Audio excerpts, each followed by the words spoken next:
ठीक है भाई।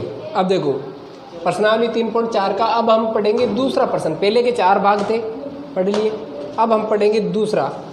देखो अब दूसरे सवाल में क्या है, निम्न समस्याओं में रैखिक समीकरणों के युग्म बनाइए। अब हमारे को समीकरण खुद को बनानी है, सवाल पढ़िए, और उनके हल यदि उनका अस्तित्व हो समीकरण का तो विलोपन विधि से ज्ञात कीजिए। अब यहाँ पर हम विलोपन विधि से कर सकते हैं, यहाँ पर कोई दिक्कत नहीं, वे प्रतिस्थापन विधि से करें या नहीं करें, अब यहाँ पर अपन विलोपन विधि से कर सकते हैं। ठीक है, सवाल है यदि हम अंश में 1 जोड़ दें, यदि हम अंश में 1 जोड़ दें तथा हर में से 1 घटा दें तो भिन्न एक में बदल जाती है, तो भिन्न क्या बन जाती है, 1 बन जाती है। यदि हर में 1 जोड़ दें तो यह 1/2 हो जाती है, तो वे भिन्न क्या है। माना कि भिन्न देखो भिन्न में क्या होगा, अंश और हर होगा, अंश बटावा हर। माना अंश x है और माना हर y है। समझ रहे हो मेरी बात, यानी कि अपनी भिन्न कोण क्या है, x बटावा y है। ठीक है, अब प्रश्न के अनुसार देखो, यहाँ पर प्रश्न अनुसार आप ये देखो कि पहले क्या कह रहा है, अंश में 1 जोड़ दे तथा हर में से 1 घटा दे, तब अपनी वो भिन्न क्या बन जाती है, 1 बन जाती है। यानी कि जैसे ये भिन्न है, ठीक है, इसके अंदर अंश में क्या करना है, 1 जोड़ना है और हर में क्या करना है, 1 घटाना है, तब भिन्न क्या बन जाती है, 1 बन जाती है।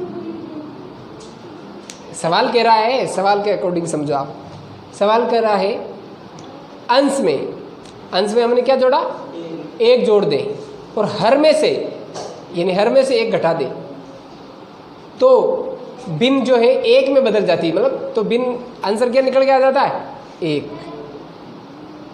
ठीक है, अब आगे क्या कह रहा है, यदि हर में 1 जोड़ दे, यानी एक दूसरी समीकरण बनाओ, अंश बटा हर है अपने सामने। अब यहाँ पर देखो, यदि हर में 1 जोड़ दे, जस्ट उल्टा कर दे, हर में 1 जोड़ दे, है ना, और अंश मतलब यदि हर में 1 जोड़ दे, है ना, तो ये 1/2 हो जाती है। अब अंश में कुछ भी जोड़ने की नहीं कह रहा, केवल हर में जोड़ने की कह रहा है कि हर में यदि 1 जोड़ दे, है ना, तब क्या बन जाता है, बराबर 1/2 बन जाता है। तैयार। अब देखो, अब पहले इनको भिन्न में आ रही है, अब इसको समीकरण में कन्वर्ट कर दो, सिंपल समीकरण में। कैसे बनाएंगे, इसके नीचे कुछ नहीं यानी बटावा 1 मान लो, है ना, और इसका वज्र गुणा करेंगे, इसको इससे करेंगे तो क्या आएगा, x + k 1 बराबर, इसको इससे करेंगे तो भाई अगर आप ऐसे भी लिख सकते हो इसको, देखो डायरेक्ट अगर आप करने का तरीका देखो, वैसे सेम ही आएगा। 1 को इससे करेंगे तो x + 1 ही आएगा। भाई कोष्ठक के बाहर लगोगे, दोनों पदों से गुणा करेंगे, सेम ही आएगा, है ना, बराबर। अगर इसको आप कोष्ठक के बाहर रखते हो दोनों होगा तो ये y - 1 यही तो आएगा, है ना। अब देखो, इसका पक्षांतरण इधर कर दो और इसका पक्षांतरण इधर कर दो, तो ये हो जाएगा x, ये प्लस का इधर आके माइनस का y हो जाएगा, बराबर माइनस का 1 अपनी जगह है, ये प्लस का इधर आके माइनस का 1 हो जाएगा। ठीक है, तो ये हो जाएगा x - k y बराबर 1 ऑलरेडी माइनस में, 1 और माइनस में चले जाएगा, कितना -2। कंप्लीट समीकरण निकल के आ गई है, समीकरण 1 हो गई। क्या हो गई भाई, समीकरण 1 हो गई। इसी तरीके से इसको भी देखो, समीकरण बनाओ। अब इसके नीचे कुछ नहीं बटा, ये तो बटावा 2, 1/2 ऑलरेडी है, इसको डायरेक्ट वज्र गुणा करो, इसको इससे करोगे तो क्या आएगा, 2x, है ना, बराबर, इसको इससे करेंगे तो y + k 1 यही आएगा, यही तो आएगा। इसका मतलब ये भी एक तरीके से समीकरण हो गई। ठीक है, ये आपके नहीं, अभी कोई ज़रूरत नहीं, ये समीकरण तैयार है। समीकरण नंबर 2, पक्षांतर कब करेंगे, इसको करेंगे तो भी खाली संख्या रहेगी, उससे कोई दिक्कत वाली बात है नहीं, वापस कर भेजना पड़ेगा, तो है ना, इसलिए। ठीक है, अब क्योंकि इधर तो दोनों तरफ से जाती है संख्या थी, इसलिए आगे समझ में। समीकरण 1 और समीकरण 2। अब अपने बोर्ड पर जगह कम है, इसलिए हम इसको क्या करते हैं, मिटा देते हैं और समीकरण को आगे विलोपन विधि से हल करेंगे। ठीक है, आप यहाँ तक नोट कर लो, ठीक है, वीडियो को थोड़ा रोक के नोट कर लो। अब देखो इधर देखो भाई, समीकरण तो अपने सामने यही है, ठीक है। अब विलोपन विधि से करेंगे हम। कौन सी विधि से करेंगे? विलोपन विधि से, है ना। अब विलोपन विधि से करेंगे तो देखो इधर बराबर रखनी पड़ेगी। अगर प्रतिस्थापन विधि से होता तो डायरेक्ट कर सकते थे, है ना। तो इसको इधर भेज दो आप, ये हो जाएगा 2x प्लस का इधर आके किसका हो जाएगा माइनस का y, है ना, और बराबर प्लस का 1 बचेगा। अब यानी ये है समीकरण कंप्लीट, ठीक है। समीकरण नंबर 2, सॉरी हाँ समीकरण नंबर 2। पहली समीकरण है x माइनस के y बराबर माइनस के 2, और दूसरी समीकरण है 2x माइनस के y बराबर के 1। यही है ना। चिन्ह उल्टे कर देते हैं डायरेक्ट, क्योंकि ये बराबर आ रहा है तो इनके चिन्ह उल्टे कर देते हैं, ठीक है। अब देखो ये प्लस का इधर माइनस को बना दो, और ये माइनस का इसको प्लस का बना दो, और इसको माइनस का बना दो। तो अब एक x में से 2x जाएगा तो माइनस x, और ये दोनों तो कट गए ना भाई, बराबर माइनस माइनस मतलब माइनस का 3, ठीक है भाई। 2 ऑलरेडी माइनस में है, एक और माइनस में चला जाएगा, माइनस का 3 रहेगा, ठीक है। इसका गुणांक क्या है? 1 है। तो अब देखो x यदि बाहर आया तो बराबर माइनस का 3, इसका जो 1 गुणांक है वो इसके बटावा में चला गया, माइनस का 1। माइनस से माइनस कट जाएगा, और 1 का भाग 3 में देंगे तो क्या आएगा? 3। तो x का मान क्या आया? 3, ठीक है। अब इसको हम समीकरण समीकरण 1 में रखने पर, समीकरण 1 में रख देते हैं। अब देखो समीकरण 1 ये है, x की जगह 3 माइनस y बराबर माइनस के 2, तो 3 का इधर पक्षांतरण करेंगे तो y बराबर माइनस का 2, ये 3 प्लस का इधर आके किसका हो जाएगा? माइनस का 3 हो जाएगा, ठीक है। तो y माइनस y बराबर 2, ऑलरेडी माइनस में 3 हो जाएगा तो माइनस के 5। अब ध्यान रखना इसका गुणांक 1 है, ठीक है भाई। अब देखो y यदि बाहर आया तो बराबर माइनस के 5 बटावा इसका 1 गुणांक है जो माइनस का इधर चला गया, माइनस से माइनस कट गया, और 1 का भाग 5 में देंगे तो 5 ही आएगा। यानी कि y बराबर क्या आया? 5। यानी कि x हमने क्या माना? अंश, है ना। यानी x हमने अंश माना ना, अरे x को हमने अंश माना, और बटावा y को हमने क्या माना? हर। तो x का मान क्या आया अपने सामने? 3 बटावा हर का मतलब y का मान 5, यानी यही आंसर है 3 बटावा 5। ये भिन्न तैयार है अपने से, ठीक है। अंश बटावा हर यानी ये भिन्न तैयार है अपनी। वो भिन्न कौन सी होगी?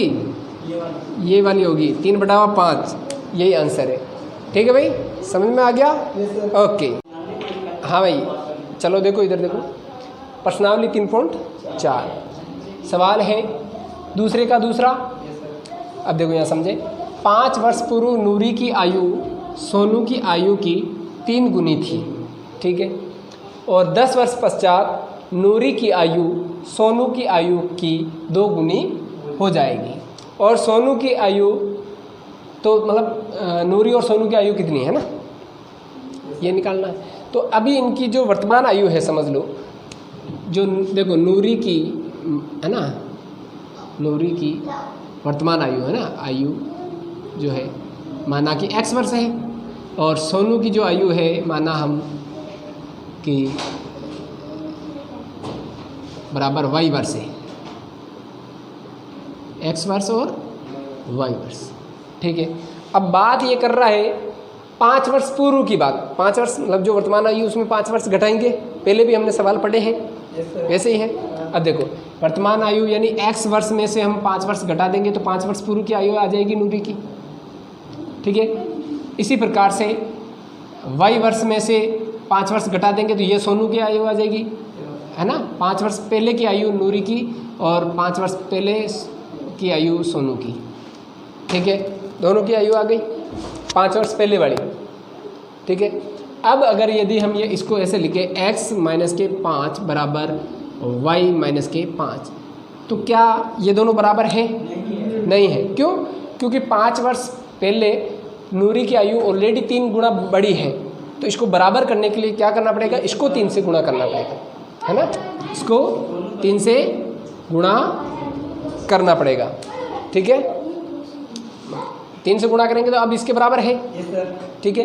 अब आगे देखो, आगे ये सवाल कह रहा है 10 वर्ष पश्चात, यानी कि बाद में, 10 वर्ष बाद में, यानी आज जो आयु है उसके 10 वर्ष बाद, यानी 10 वर्ष ऐड हो जाएगा इसके अंदर, 10 वर्ष ऐड हो जाएगा।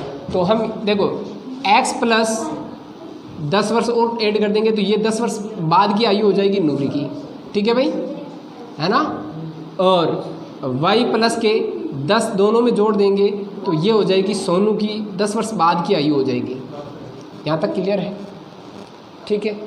अब अगर इसको भी अपन अगर ऐसे लिखे माना कि x प्लस के 10 बराबर y प्लस के 10, क्या ये बराबर है? नहीं, क्या करना पड़ेगा? हाँ, 2 गुना ज़्यादा बता रहा है सवाल में, 2 गुना ज़्यादा बता रहा है, तो इसको आप क्या करोगे, 2 से गुणा करोगे, तब तो हो जाएगा बराबर, ठीक है। अब समीकरण को 1 मिनट, चलो इसको पहले इसको क्लियर कर लेते हैं, पहले समीकरण 1 को क्लियर कर लेते हैं। x माइनस के 5 बराबर 3 को इससे गुणा करेंगे तो 3y और माइनस के 3 5 15, ठीक है। तो अब देखो इस y को इधर भेज दो और इस 5 को इधर भेज दो, तो ये हो जाएगा x माइनस के मतलब प्लस का इधर आके माइनस का 3y हो जाएगा, है ना, बराबर 15 माइनस का अपनी जगह है ना, और माइनस का इधर आके किसका हो जाएगा, प्लस का 5 हो जाएगा, ठीक है। अब देखो तो x माइनस 3y बराबर प्लस के 5 में से 15 जाएगा तो माइनस का 10 बचेगा। ये अपनी पहली समीकरण तैयार है, ये तो है अपनी समीकरण नंबर 1, क्लियर है। समीकरण नंबर 1 बन गई, है ना भाई, समझ में आ गया, इधर देखो, है ना। अब देखो, अब दूसरी समीकरण को लेते हैं, कंप्लीट समीकरण बनाओ इसको। अब दूसरी समीकरण है x प्लस के 10 बराबर 2 को इससे गुणा करेंगे तो 2y हो जाएगा, और प्लस 10 को इससे गुणा करेंगे तो 10 गुना 20 हो जाएगा। अब इसको इधर भेज दो और इसको इधर भेज दो, अपनी सजातीय संख्या की तरफ जाएगी, पक्षांतर होगा ना भाई, ठीक है। x अपनी जगह है ही है, ये प्लस का इधर आके किसका हो जाएगा, माइनस का 2y हो जाएगा, बराबर प्लस का जो 20 है वो अपनी जगह है, और ये प्लस का 10 इधर आके किसका हो जाएगा, माइनस का 10 हो जाएगा। तो x माइनस के 2y बराबर 20 में से 10 जाएगा, कितना बचेगा, 10 बचेगा। क्लियर है, क्लियर है ना। तो ये तो बनेगा अपने क्या नाम, समीकरण नंबर 2 बनेगा, ठीक है भाई, ठीक है भाई। अब देखो ये समीकरण तैयार है अपने सामने, ठीक है, हाँ। और इसको अब मिटा देते हैं, क्योंकि अब विलोपन विधि से हल करेंगे, दोनों समीकरण तैयार है अपने सामने, इसको विलोपन विधि से हल करेंगे। जगह बोर्ड पे कम है, अपन इसको मिटा देते हैं।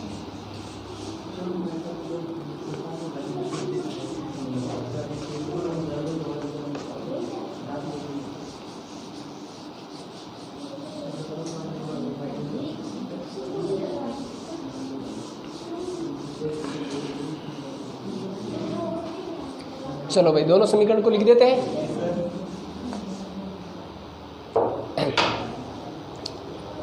समीकरण 1, x माइनस के 3y बराबर माइनस के 10, और x माइनस के 2y बराबर प्लस के 10, है ना, दोनों समीकरण है। ये समीकरण 1 है और ये समीकरण 2 है, ठीक है। अब इनको मिटा देते हैं। अब देखो, अब चिन्ह ये दोनों बराबर है तो चिन्ह उल्टे कर देते हैं, सीधी सी बात है ना। हाँ, अब देखो इसको माइनस बना दो, इसको प्लस बना दो और इसको माइनस बना दो, सही है। ये प्लस माइनस कट जाएगा, 2y में से 3y चले जाएगा तो माइनस का y बराबर, देखो ध्यान रखना, 10 ऑलरेडी माइनस में, 10 और जाएगा तो माइनस के 20 आ जाएगा यहाँ पर, ठीक है। y का गुणांक कितना है, 1 है, ठीक है। जब ये भाग में जाए तो माइनस माइनस कट जाएगा, y का मान 20 आ जाएगा, ठीक है। देखो एक बार फिर भी बता देते हैं, y यदि बाहर आया तो बराबर माइनस का 20 और इसका जो गुणांक है माइनस का 1, माइनस से माइनस कट गया, 1 का भाग 20 में देंगे तो 20 ही आएगा। तो y बराबर क्या आएगा 20, यानी y का मान 20 आ गया। क्लियर है? ठीक है। अब y का मान 20 आ गया तो इसको क्या करें, समीकरण 1 में रख देते हैं ना, क्योंकि x का मान चाहिए। तो इसको समीकरण 1 में रखने पर, समीकरण 1 में रखते हैं। इस विधि का नाम विलोपन विधि है, ध्यान रखना है ना, विलोपन विधि। ठीक है भाई। अब देखो y की जगह रखेंगे, x तो है ही है, माइनस का चिन्ह माइनस लगा दो, कोष्टक बंद कर दो, और 20, हाँ पहले 3, सॉरी सवाल में 3 भी हैं, फिर कोष्टक y की जगह 20 कोष्टक बंद बराबर माइनस के 10, समीकरण 1 में मान रख दिया। अब देखो x माइनस प्लस माइनस 2 3 6 और ये 0 60 हो जाएगा बराबर माइनस के 10। ये माइनस का इधर आके किसका हो जाएगा, प्लस का हो जाएगा। ठीक है, तो ये हो जाएगा, देखो x अपनी जगह है ही है बराबर माइनस का 10 भी अपनी जगह है, ये इधर आके प्लस का क्या हो जाएगा 60 हो जाएगा। यानी कि 60 में प्लस में से माइनस घटता है तो 60 में से 10 जाएगा, क्या बचेगा x बराबर 50, यानी x का जो मान आएगा वो क्या आएगा 50। x किसकी आयु थी, नूरी की आयु है ना, तो नूरी की आयु है ना, आयु 50 वर्ष है। अरे भाई 50 वर्ष है ना, और y किसको माना, सोनू की आयु है ना, तो सोनू की जो आयु है वो कितनी है, 20 वर्ष, 20 वर्ष। यही आंसर है भाई। सवाल समझ में आ गया, ठीक है, ओके।